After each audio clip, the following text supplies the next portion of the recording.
नमस्कार। आज का मोटिवेशनल वीडियो है।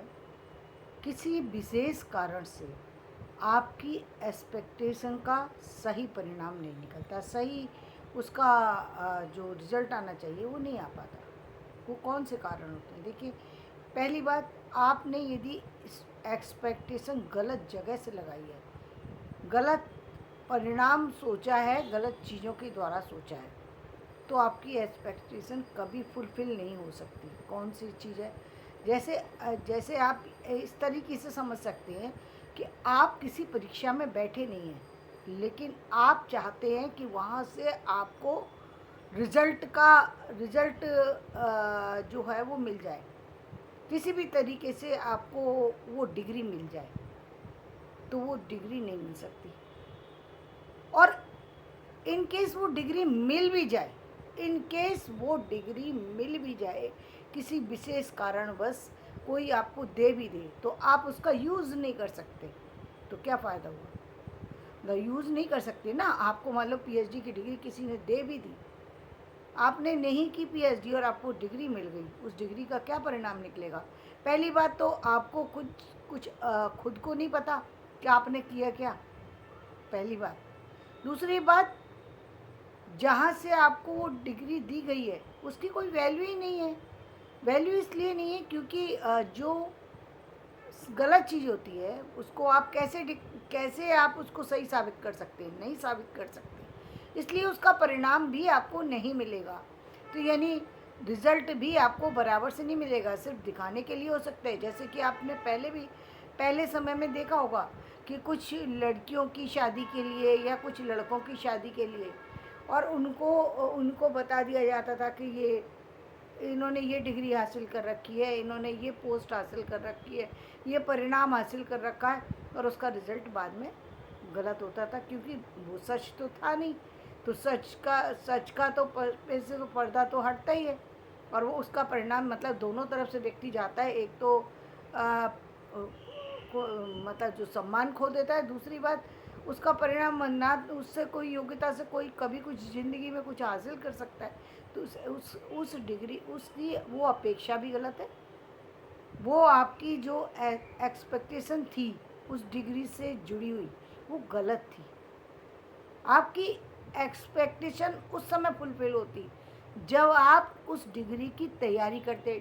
डिग्री की तैयारी करने से पहले क्या करना पड़ेगा? बड़ी क्लास में जाने के लिए, बड़े रिजल्ट को पाने के लिए, यदि आपको पोस्ट ग्रेजुएशन करना है तो पहले ग्रेजुएशन की डिग्री लेनी होगी, तब पोस्ट ग्रेजुएशन में आप एंट्री कर सकते हैं। इससे पहले तो आपकी एंट्री नहीं हो सकती ना।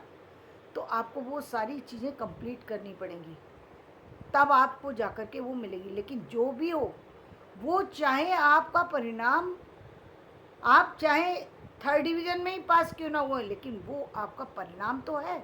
आप कह तो सकते हैं, आप बोल तो सकते हैं हाथ से, हाँ ये मैंने हासिल किया।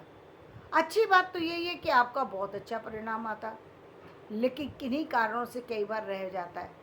कई बार लापरवाही के कारण से, और कई बार परेशानियाँ होती हैं व्यक्ति की विशेष, और कई बार व्यक्ति उन चीज़ों को इतनी अहमियत नहीं देता जो चीज़ें सबसे ज़्यादा जीवन में महत्वपूर्ण होती है, उन्हीं चीज़ों को एक तरफ रख के बाकी सारी चीज़ों को इम्पोर्टेंस देता है, या फिर उसको परिवार वाले बाध्य कर देते हैं कि नहीं, तुम्हें देना ही चाहिए, ये चीज़ तुम्हारे लिए ज़्यादा अनिवार्य है। जैसे कि लड़कियों के केस में तो अक्सर आप देखेंगे कि परिवार वाले कहते हैं कि अरे इस पढ़ाई में क्या रखा है, पहले घर को देखो, घर संभालो, बाद में कुछ करना। पहले घर को संभालो। अरे घर को तो संभालेंगे, लेकिन उसके बाद क्या वो टाइम वापस लौटा के कोई दे सकता है जो इस समय चला जाएगा? क्या वो एग्ज़ाम फिर से कोई कर देगा? क्या वो जो जो परिणाम छूट रहे हैं, तो वो अब मिल सकते? नहीं मिल सकते। तो पहली एक्सपेक्टेशन वो गलत है। दूसरी एक्सपेक्टेशन हमारी उस समय गलत हो जाती है जब हम गलत व्यक्ति से कोई चीज़ की उम्मीद कर लेते हैं। अब गलत व्यक्ति क्या है? आप जा कर के, और आप यदि अपनी सलाह जो है उस व्यक्ति से ले रहे हैं जो उस चीज़ की जानकारी नहीं रखता है। मान लीजिए कोई व्यक्ति आ कर के और मुझसे कहे कि क्या कहते हैं कि आप जो है बताइए कि एमटेक की डिग्री ज़्यादा बेस्ट है, या फिर मुझे कोई और ऐसी चीज़ जो मेरा सब्जेक्ट नहीं है, मेरे सब्जेक्ट से बाहर की चीज़ है, उस सब्जेक्ट में हो सकता है कि थोड़ी बहुत मेरी जानकारी हो, थोड़ी बहुत मैं अपनी राय दे सकती हूँ, लेकिन सही जानकारी यदि किसी व्यक्ति को लेनी है तो उसी व्यक्ति के पास जाना चाहिए जो व्यक्ति उस योग्य हो, तब आपको उसका सही परिणाम मिलेगा। अदरवाइज आपको लोग कहेंगे, कई बार आपने देखा भी होगा, बहुत सारे से लोग कहते हैं, अरे अरे क्या नेट वगैरह की बात करो, नेट हो ही नहीं सकता, हो ही नहीं सकता, नेट क्लियर कोई कर ही नहीं सकता, कोई फ़ायदा नहीं है, बेकार दे भी दोगे तो जॉब तो लगने वाली ही नहीं है। पहले ही परिणाम ऐसे ऐसे निकाल करके रख देते हैं कि व्यक्ति उस जॉब में जाने से पहले ही उन सारी चीज़ों को मना कर देता है। यूपीएससी नहीं नहीं, आप तो यूपीएससी कर ही नहीं सकते, ये आपकी सोच से बाहर की चीज़ है, ये आप इसमें किसी भी तरीके से आप इसको क्लियर नहीं कर सकते, बेकार है इतना समय बर्बाद करना, इसे छोड़ दो। तो मतलब कभी कभी गलत राय भी लोग दे देते हैं, और जिससे कि आपकी जो एक सही रास्ते पे चल रहे थे वहाँ से आप हिल जाते हैं, उस सही रास्ते को छोड़ करके आप वहाँ चले जाते हैं जहाँ आपको जाने की ज़रूरत ही नहीं। कहाँ गए, कहाँ तो जा रहे थे कॉलेज में प्रोफेसर बनने, कहाँ एनटीटी का एग्ज़ाम देने चले गए। अब ये क्या है, ये गलती किसके कारण हुई? ये गलती हुई सही व्यक्ति से राय न लेने के कारण से। ये गलती इस वजह से नहीं हुई कि आपकी कमी है, आप में कोई कमी है, या आप कर नहीं सकते, या आपकी योग्यता में कमी है, आपकी बुद्धि में कमी है, ये आपकी गलत सलाह लेने का परिणाम है। ये आप गलत सलाह आप अपने परिवार वालों से भी ले सकते हैं, अपने भाई बहन से ले सकते हैं। अब जिस भाई बहन ने खुद ही नहीं किया, वो कैसे बताएगा कि करना चाहिए या नहीं करना चाहिए? तो अब आपको गलत राय मिलेगी, और गलत राय का परिणाम भी गलत ही होगा। तो आपका रिजल्ट, फिर आप सोचें कि 10 साल ख़राब करने के बाद 11वें साल सोचें कि शायद हम ये कर लेते तो ज़्यादा अच्छा था। तो यही तो दूसरे ने कहा था कि आप ये कर लो। तब क्या लगता है, कई बार क्या होता है कि व्यक्ति को लगता है कि ये अपने फ़ायदे के लिए कह रहा होगा, ऐसा इससे हमें क्या फ़ायदा मिलने वाला है। तो कभी कभी व्यक्ति अपनी ज़्यादा होशियारी दिखाने के चक्कर में भी ये गलती कर देते हैं। यानी जहाँ गलती के 2 कारण थे, अब ये तीसरा भी कारण। तो ये भी बहुत बार कि अपनी होशियारी दिखाते हुए, जहाँ आप होशियार नहीं है लेकिन अपनी होशियारी के कारण से उस चीज़ को नहीं हासिल कर पाते जो आप हासिल कर सकते हैं। कभी कभी चीज़ें किस कारण से चली जाती हैं, जैसे कि एक समय होता है, किसी चीज़ का एक समय होता है, एक ट्रेंड चल रहा होता है एक समाज के अंदर कि भाई अब ये चीज़ें ज़्यादा जो है समाज के अंदर ज़्यादा जो है रिज़ल्ट अच्छा दे सकती हैं, ज़्यादा अच्छा परिणाम दे सकती हैं, ज़्यादा अच्छे जॉब मिल सकते हैं, ज़्यादा अच्छी चीज़ें हो सकती हैं।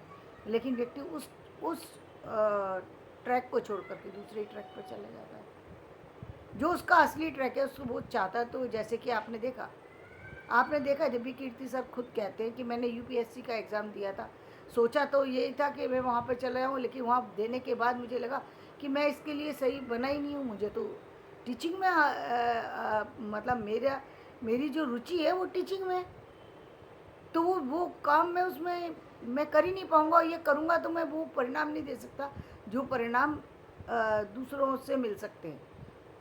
तो व्यक्ति ये बहुत अच्छी बात है कि उन्होंने उस समय अपनी दिशा को चेंज किया, और आज इतने सारे बच्चों को दिशा निर्देशन कर रहे हैं, क्योंकि लोगों को तो ज़रूरत है उस चीज़ की।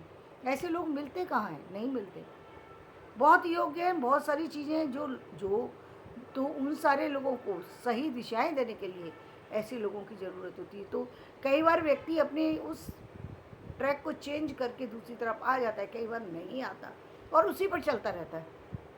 मतलब एक गलती तो करी ही थी, अब जीवन भर हम उस गलती को चलाते ही रहेंगे। अब उस गलती में कोई बदलाव की ज़रूरत नहीं है, और स्थिति तो ये है कि जब अंत आ जाएगा तब हम सिर पटक करके अपना रोएंगे कि काश हमने ये कर लिया होता। मतलब ये पराकाष्ठा है। अब भी आप सिर्फ परेशान हो रहे हैं। अब परेशान होने की ज़रूरत नहीं है।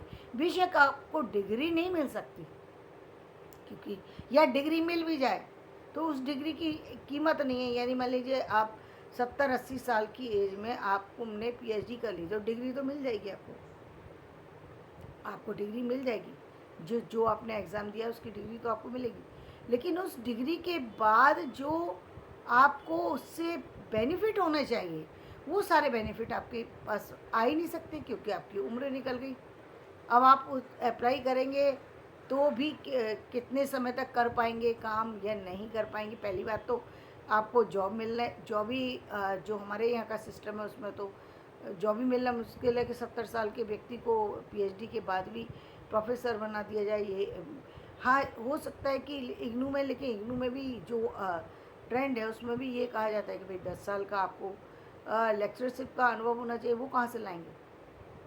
तो कई बार हमारी वो डिग्री में मिल जाए तो हम उस डिग्री से सही रिजल्ट नहीं ले पाते। हाँ ये ज़रूर है, हमारे दिल से जो एक बोझ था, जो एक दुख था कि हम इस योग्य थे और हम इस काम को नहीं कर, वो योग्यता निश्चित रूप से आप हासिल कर लेंगे। आपके मन में वो खेद नहीं रहेगा। ये काम आप डॉक्टर भी बन सकते हैं। आप मान लीजिए आप डॉक्टर नहीं बन पाए, लेकिन आपकी इच्छा थी कि आप एक अच्छे सर्जन बनते, और आप 60 साल के बाद आपको होश आया है कि आपको सर्जन बन जाना चाहिए था। आप अच्छे आज अच्छे प्रोफेसर बन गए, आपने अच्छे साइंस में बहुत अच्छे अच्छे परिणाम दिए, या आपको 60 साल के बाद ये होश आया कि आपको तो रिसर्च के फील्ड में जाना चाहिए था। कोई बहुत अच्छी जो है वो बहुत अच्छे कार्य कर सके फिजिक्स के क्षेत्र में या फिर और क्षेत्र में, तो वहाँ पर आपको परिणाम मिल जाएगा, वहाँ पर सही परिणाम मिलेगा। यानी आपने जो किया, अब आप जो यदि आप उस डॉक्टरी की तरफ भी जाएंगे तो आप एक तो आपका परिणाम तो बेहतरीन होगा, नेचुरल है, क्योंकि आप तो योग्य तो हैं ही और आप उसमें काम करने जा रहे हैं, तो आपका परिणाम गलत नहीं हो सकता। हाँ थोड़ा सा टाइम लेट ज़रूर हो गए, लेकिन यहाँ आपके पास अभी भी बहुत सारी सी चीज़ें हैं जो आप कर सकते हैं, बहुत सारी सी जो आपकी इच्छा है उन सबको परिणाम में बदल सकते हैं आप, चाहे फिजिक्स के क्षेत्र में, बॉटनी के में, केमिस्ट्री के में, किसी में भी हैं आप, वहाँ आप अपने परिणाम को दे सकते हैं। अच्छे वैज्ञानिक बन सकते हैं, सॉफ्टवेयर इंजीनियर बन सकते हैं, वो सारे परिणाम आप दे सकते हैं जो आप देना चाहते थे। एमबीए वगैरह ये सब आप कर सकते हैं, क्योंकि यहाँ पर आपके परिणाम को कोई छीन नहीं सकता। ये उम्र दर उम्र बढ़ने वाली चीज़ें हैं। उम्र दर उम्र तो आपकी वो भी बढ़ेगी, जो आपने कहा एजुकेशन से रिलेटेड डिग्री भी आपकी वो उम्र दर उम्र बढ़ेगी, लेकिन उसका परिणाम जो एक प्रोफेसर बन कर के आप जो दे सकते थे, वो आपकी उम्र की जो आपकी एज पर जो एक वो लग गया, उसके कारण से पता नहीं उसका परिणाम मिलेगा या नहीं। वैसे तो मैं ये कहती हूँ कि यदि ऐसे लोग हैं योग्य और वो चाहते हैं कि उनको एक बार मौका मिले कि वो भी इस उम्र में जा कर के और वो प्रोफेसर बन सकें, या वो भी इस तरीके के, मतलब वो उनकी जो वो इच्छा है प्रोफेसर बनने की, शायद उनको वो चीज़ की लिबर्टी मिलनी चाहिए। क्योंकि इस उम्र में जाकर के कोई व्यक्ति यदि किसी कार्य को कर रहा है तो इसका मतलब उसके अंदर योग्यता की तो कमी नहीं है, ये तो पक्का है। तो फिर योग्यता की कमी नहीं है तो फिर उसको जॉब देने में क्या, यदि शरीर से सक्षम है और व्यक्ति कार्य करना चाहता है तो क्यों ना करने दिया जाए। निश्चित रूप से उनको छूट दे देनी चाहिए, क्योंकि वो अपने काम में लापरवाही नहीं दिखाएंगे, वो तो काम ही करने आए, काम ही करने आए हैं। तो जो व्यक्ति काम ही करने आता है उसका रिजल्ट गलत नहीं होगा, तो परिणाम वहाँ पर गलत नहीं होगा। आज का वीडियो मैं यही समाप्त करती हूँ, कल भाग 2 में फिर इससे आगे की चर्चा को करेंगे। तो धन्यवाद। मेरा वीडियो पसंद आए इसे लाइक करें, शेयर करें और सब्सक्राइब करें।